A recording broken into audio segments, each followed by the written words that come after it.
GM, okay lang. Kayo muna yung mama. Tsaka papa ko na gusto ko sabihin talaga. Alam niyo po,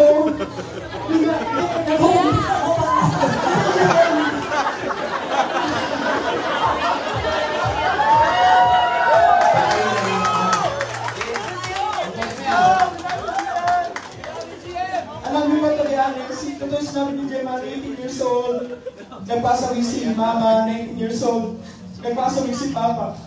Nung nagwanim ako, parang gusto ko kausapin si mama. Si papa na, parang 1 million ako sa ganitong negosyo. Pero that time, wala akong ibang kinausap kundi si Lord. Alam ko po sa mga sir, yung pinaka-fulfillment natin is yung mabigyan na magandang buhay yung family natin. Yung makita na ni mama mo at saka ni papa mo na na-achieve mo yung mga goals mo. Last time, hindi lang nakita ni Mama Jay. Iyak ako nga iyak sa kondo. Sabi ko, ma, may kondo na ako. Nakalipat na ako, ma. Ma, kumita ako ng milyon. Pero wala po akong masabihan talaga noon. Kundi true prayers lang talaga yung ginawa ko that time. Pero right now, I want to shout out, Ma! Pa! I made it! Nag-1 na po ako sa ganitong industry. Masobrang pangarap ko po talaga to. So, Jem, salamat po, Jem Rai. Ang bata po namin nanay. Umiiyak na sila lahat, oh. Yeah, with the parents. Ito yung parents mo. O bakit ang bata mo na naulila, ha, JM? Opo, Jem. To be honest, Jem, ayan, yung that time, every laban ako sa school. School pa lang po talaga. Sa school pa lang po talaga, palaban na po talaga ako. Lumalaban na po talaga ako. Every time na may competition sa school, never po nawala si mama at saka si papa. Kailan po yung moment na may ganito akong achievement na wala po silang dalawa. Kasi sa school, elementary, high school, college, every compete, never po yan nawala. Alam niyo po, to be honest, doon po nainggit yung mga classmates ko. Nasabi, grabe yung parents mo, no? Every laban mo, nandyan sila, no? Yun po talaga yung kwento noon. Saan ang province mo? Laking Maynila po ko, pero si papa ko sa Quezon, si mama po Pangasinan po. So bata ka na naghanap buhay, bata ka na nagbanat ng buto. Opo, GM. Oh, tapos, nung time na nawala sila, how did you cope dun sa part na yun? To be honest po, Tapos ka ba ng pag-aaral? opo. Tapos, nung time nag-work ka pa ba? After, Para lang malaman nila. ang kwento yung GM, nung pagtugtog ko po ng college, hindi na po kami kay mama at kay papa. Yung pag-enroll ko po, nagsa-sideline na po ko noon. Gusto ko na po magnegosyo pa bago pa lang, pero ayaw payagan ni mama at ni papa kasi gusto po nila magtapusin yung pag-aaral ko. Pero kita ko na po yung hirap nila, GM. Kaya after college, ayaw man ni papa, hindi na po ako tumanggap ng allowance. Kasi that time po si mama, nagkasakit na po sa diabetes po, tapos komplikado na po yung concern niya. Kaya pinus ko po talaga yun. Si papa mo? Si papa po nag-work po. No, but passed away because of? Sa spinal cord naman po. Doon ko po na, thank you Lord talaga, doon ko po nahawa yung pagiging hardworking kay papa. Si papa po, talagang trabaho para magtustusan yung apo. J. Mark, etong nandito ka ngayon, syempre, I know gusto mo masaksihan ng parents mo to eh. Gusto niyo rin ba yun, yung mapanood ng parents mo? Yes. Yung moment na ganito. J. Mark, may tanong ako. Ano yung nakita mo sa negosyo natin? Bakit ito yung pinurso mo? To be honest po, Jem, nung Kasi may option ka naman sa iba eh. yun po, totoo Jem, ito ba yung gusto ko sabihin. Nagpasabi po si mama at si papa, bunso po ako magkakapatid, 7 kami. So may chance ako GM talaga na umasa na sa pamilya, sa kakapatid ko. Pero hindi ko po siya ginawang option. Kasi sabi ko po sarili ko, paano ako matututo?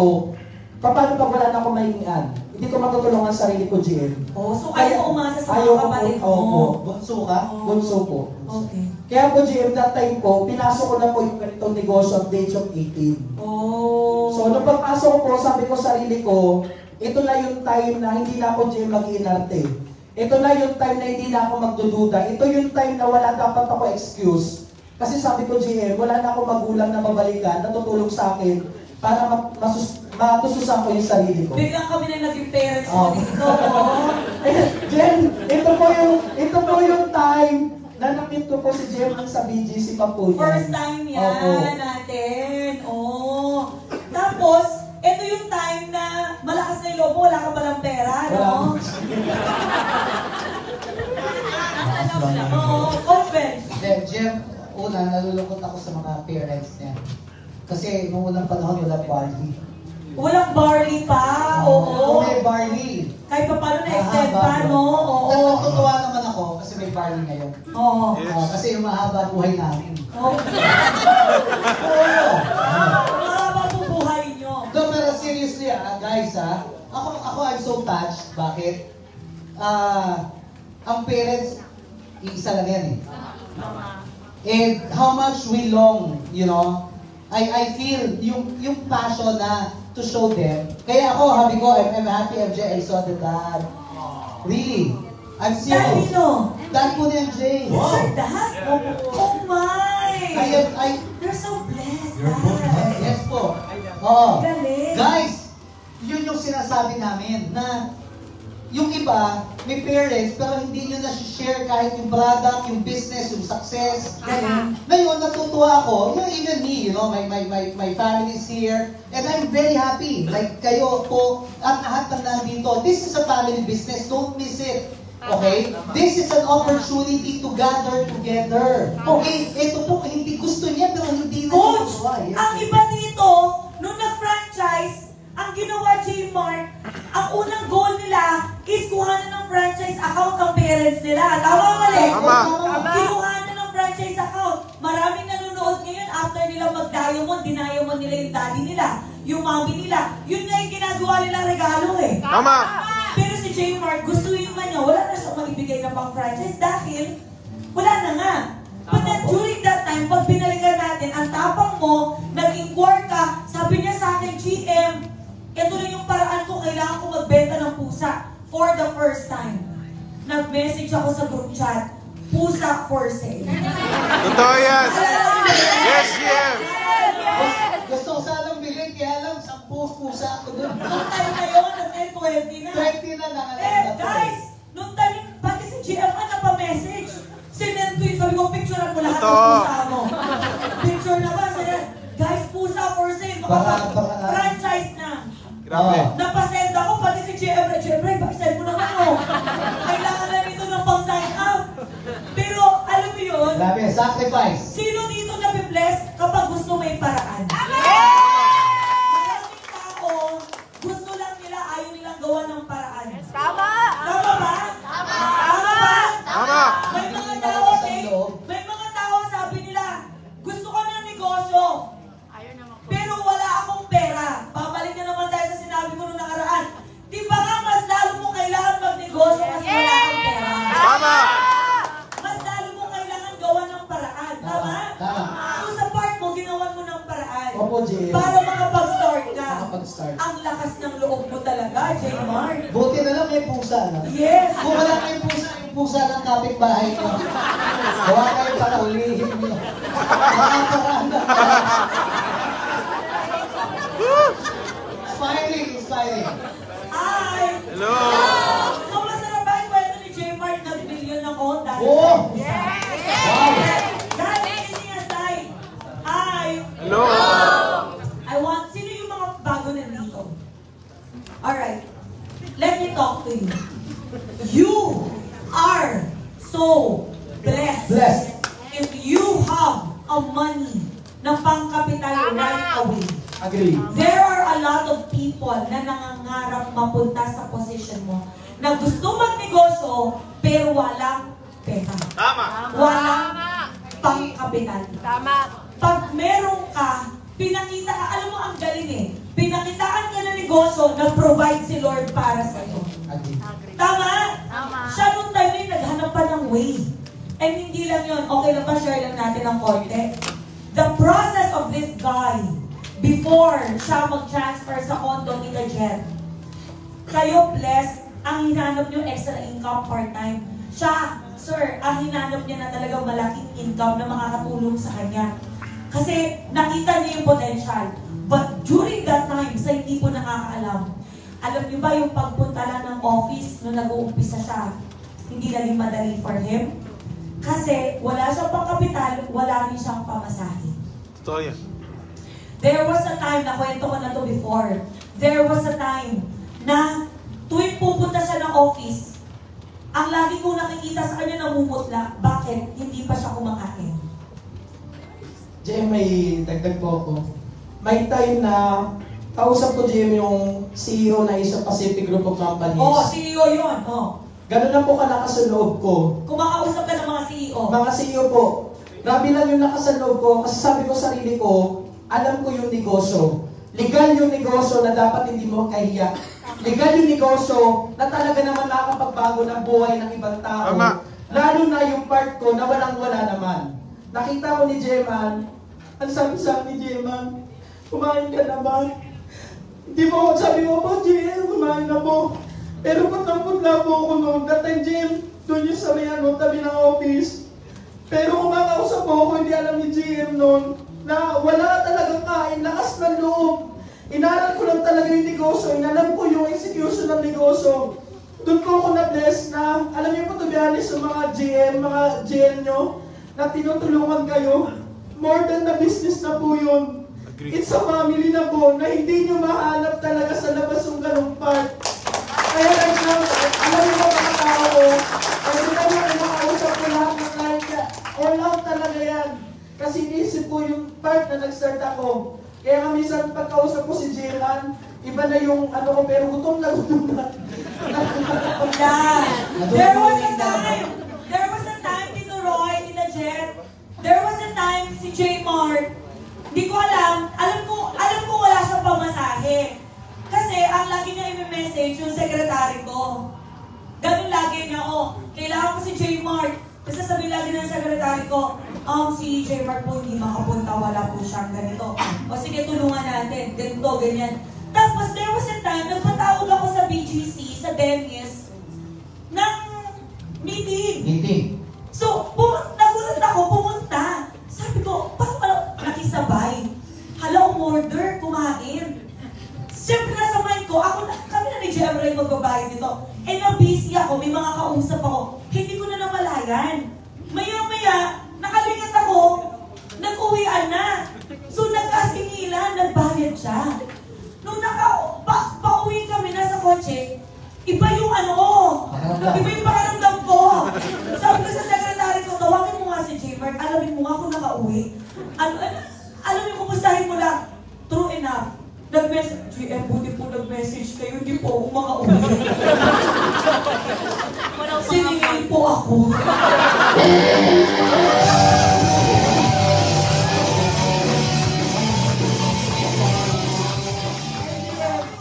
Wala namang alam yung iba na wala akong pera. Pangalanan mo kung sino yan. Sino yan? Sino? Yung siningin po sa akin, hindi ko na po kasi pwede gastusin yun. Kasi pangato ko na po yun ng ilang mga araw. Gusto ko tinanggalan ka ng ilang araw na to. Pamasahin mo na yun. Pagkain doon, 500 pesos. Tapos, nung tinawagan ka, naramdaman mo. Ano po yung Jen, nilakad ko po yun. Grabe yung sakripisyo ko din that time. From doon, di ko po alam na... BGC. Opo, nalakad ko po siya hanggang GMA po yun. GMA, sa may Quezon City. Opo. Ginagutong Alam niyo po, Ah, ang iniisip ko lang that time, sabi ko, Lord, proseso to na kailangan kong daanan. Alam ko po, hindi naman to lifetime. Alam niyo po, ginawa ko nung that time, nag-reflect ako, nag-vision ako, darating yung time, ganito, makakabili ako ng ganito, yun na po lang talaga yung iniisip ko. Alam po yun yung Lord. Grabe po yung sakripisyo ko nung that time. Tapos sabi ko, nung may tumulo yung cellphone ko, alam ko na po sa Hindi si Jeman po, secretary. Tapos sabi ko, asan ka na daw? Sabi ni Jeman sa ko, wala po kasi akong pamasahin. Tapos nagsi si Jeman sa Gcash, ang concern naman po, wala na po mapapalitan. Kasi po, madaling araw na yun. Pero, sabi ko po, Nandiyan naman si Jerome. namin. Tama. So, naghanap po ako ng pwedeng mapalitan. thank you. Hindi mo, nag-check lang kami lang.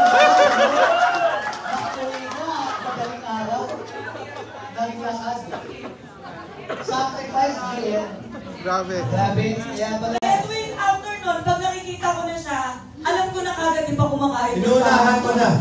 Oo, ganun lagi. Tapos nakikita ko siya, nakikisabay ko kanino kay Atea, kina Digna, sa Supreme Swag, puro Supreme Swag yung halos kasama niya. So tuwing nakikita ko na siya, lalo ko sasabihin kay Jemray, sabi ko, tinan mo, grabe ko mausap ng client ko, nagtatransact, nagpapasign up, tapos kahit hindi niya naman partner, kakausapin niya, willing siyang tulungan. Tama. Hindi siya tumatanggi. Tama. Kausapin mo tong client, hindi siya tumatanggi. Kakausapin niya. Tapos sabi ko talaga, Lord, tong taong to, nakikita niyo po yung ginagawa niya. Nakikita niyo po yung passion niya. Alam niyo po kung ano yung pinagdaanan niya just to really be here. Sabi ko, Lord, i-bless niyo siya ng mga tamang tao. I-bless niyo siya. Kasi talagang, yun na lang talaga eh. Until one day. Yan! Sino mag-aakala? Sino mag-aakala? Sa tabang mo, sa lakas ng loob mo, sa pulong mo, sa mga ibang tao, dumating ang mga tamang tao sa'yo. Yes. At hindi na natin ang malayan, tumegi ka ng 100,000. Kalahati milyon. Ito malala. May pangkain na, Ito GM. malala. Ito malala. Ito malala. Ito malala. Yung dating walang pamasahe, walang pangkapital, walang pangkain, pero ginagawa yung negosyo na naniniwala sa negosyo. Dumating ang time, nagkaroon ng promo ang company na pumunta sa pinakamahal na isla sa buong Pilipinas na Palisin, kung saan kinasal na Heart Evangelista na mostly mga nandun lang yung nakakapunta, na-hit po niya yon at nakasama siya. Wow!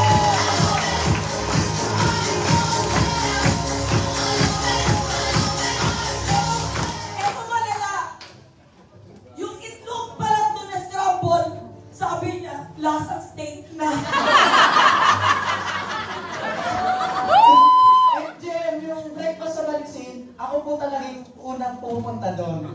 Jem, ano mo yan? Pumapasok ako, breakfast please. Yes! Wow! Yung experience ko lang kung ano pa. Libre yun, ha? Yung room niya, by the beach, ha? Kuha tayo ng villa doon. Alam niyo ba ang natin doon, Coach Bench? Yung villa natin, 800,000 pesos yun. Per night. Per night. Grabe. Yung inuha natin doon na villa, 800,000 pesos per night. For 3 nights tayo. So, makikita mo siya na in-enjoy niya talaga ng todo. Tama. Grabe, di ba? Jem, gusto ko lang po ikwento, bago po dumating yung time ng Balisin, grabe na Jem, kasi alam ko po, January that time, nagpahit ang company ng Boracay.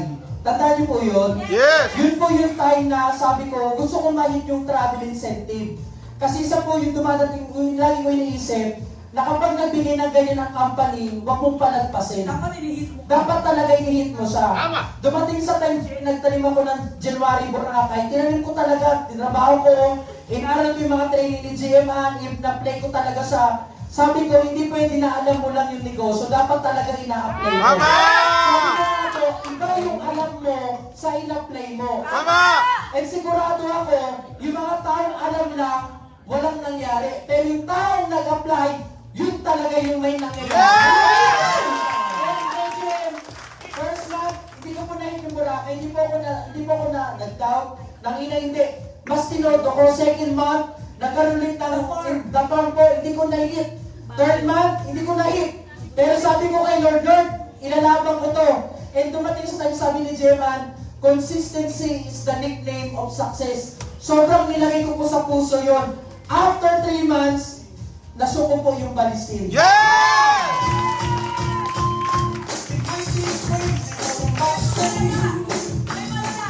Yan! May malala. Yes po. Ask you what? What? Kumita. Yes po. Chumeke. Yan! Yung isang 1788, hirap. Yan. Dati, hindi alam kung saan maglalabas. Ano ang ginawa mo? Doon nung sumeki ka ng sobrang laki, na one account pa lang, nahirapan ka na, tapos bakit na-reach mo yun? Opo, 1788, ito to sinasabi ni Jeman na doon pala talaga nilaban ko na. Ang ginawa ko po, yung income ko dito sa House of Franchise, yun po yung ginamit ko pang-upgrade. Sabi ko, Lord, for the meantime, kailangan ko muna itong paikutin. And until now, thank you, Lord, dahil I am official Diamond account holder.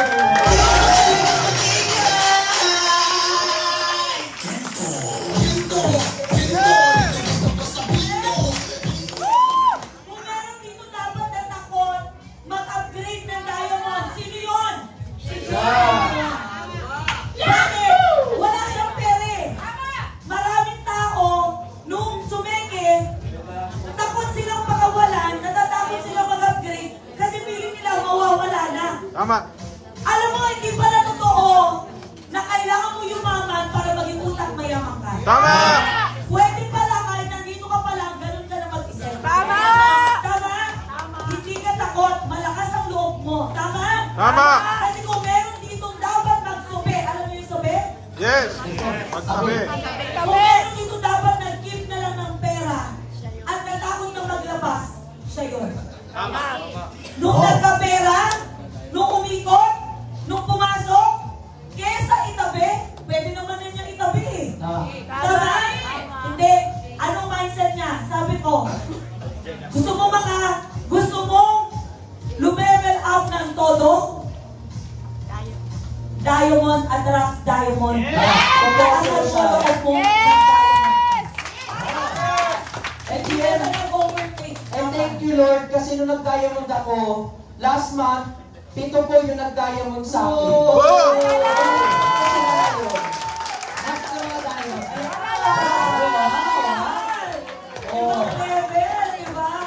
J-Mark, wala akong masabi sa passion, sa sipag mo, kaya grateful talaga dapat. Grateful rin. Ako, dear, if I will turn him, yung word na deserving.